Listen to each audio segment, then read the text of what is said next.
So the Hollywood Reporter just dropped this massive report into what happened behind the scenes of Supergirl. And I was reading through it, and the whole time I was thinking, I've seen this before. Not Supergirl, obviously. I mean the pattern. Because what they're describing, a director getting hired, doing their thing, then the studio stepping in after the fact and basically remaking the movie, that's not new. That's exactly what happened with Zack Snyder and DCEU. Over and over. Director gets hired, studio panics, movie gets Frankenstein in post. Everyone acts surprised when it doesn't work. And now the DCU is doing it on movie 2. On movie number 2. Let me walk you through what the THR report actually said because the specifics matter here. Filming wraps in May 2025. By fall of that same year, DC Studios knows they have a problem. December hits, first test screening starts. The response, and I'm quoting, is just okay. So what does DC Studios do? James Gunn and Peter Safran bring in Jeremy Slater, Moon Knight writer, already working on the authority for them, to write new scenes. They do a 9-day rewrite and a 9-day reshoot. And then, here's where it gets genuinely insane for me. They make two completely separate cuts of the movie. One from the director they hired and one from DC Studios. And they test both against each other with audiences. Multiple screenings December, February, March. And when they went head to head, both versions actually scored worse. Like testing them against each other made the audience like the movie less. Gunn's cut beats Gillespie's by 2 points. And Gillespie's version was reportedly stronger on pacing, stronger on the villain, and stronger on the song choices. But it was 11 minutes longer, so they went with the shorter studio cut. And then, and this is the detail that really got me, guys, sources told THR that Gillespie had to actively advocate to get his own creative choices into the version that went to theaters. The director had to advocate to get his own ideas into his own movie. That's not collaboration. That's literally Warner Brothers and DC telling another director they don't trust them. Why did you hire him in the first place then?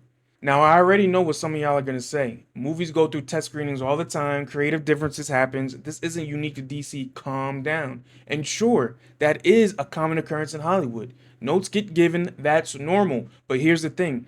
One filmmaker who wasn't involved with Supergirl told THR, if a studio is going to put money into the test process, it means they feel strongly about certain things. And another source described the whole situation by saying they were not creatively aligned, and that's the polite way of describing things. That is not, we had some notes. That is, we fundamentally disagreed with the director's vision and we decided to impose ours instead. And there's a very specific word for when studios do that. It's called the DCEU. Because think about it.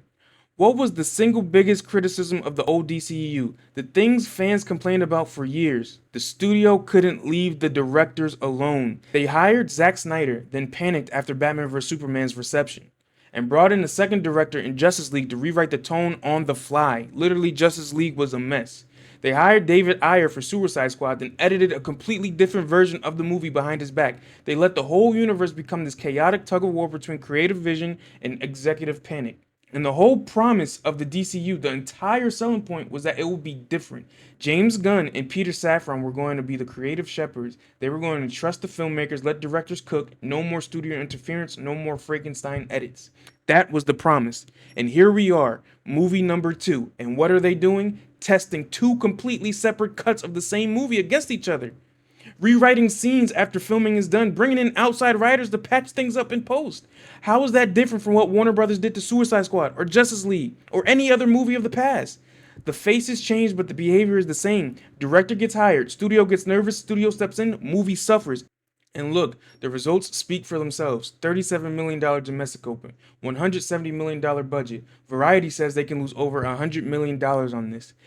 It's not just that the pattern is repeating, it's that the pattern is repeating and the results are the same. Like, what are we doing here, man? James Gunn, if you wanted to direct a movie, then direct a movie. Don't hire someone with their own vision. Hire a yes man, hire a nobody. So when you zoom all the way out, what does this actually mean? It means that the DCU is 2 movies in and the second one already looks like the old regime. The thing we were told we were escaping, the thing that made people stop trusting DC in the first place. And am I saying the DCU is doomed? No. Superman worked 618 million. Critics liked it, fans showed up. Gunn clearly knows how to make his own movies. But the whole point of running a universe isn't making your movies. It's making space for the other people to make great movies in your universe.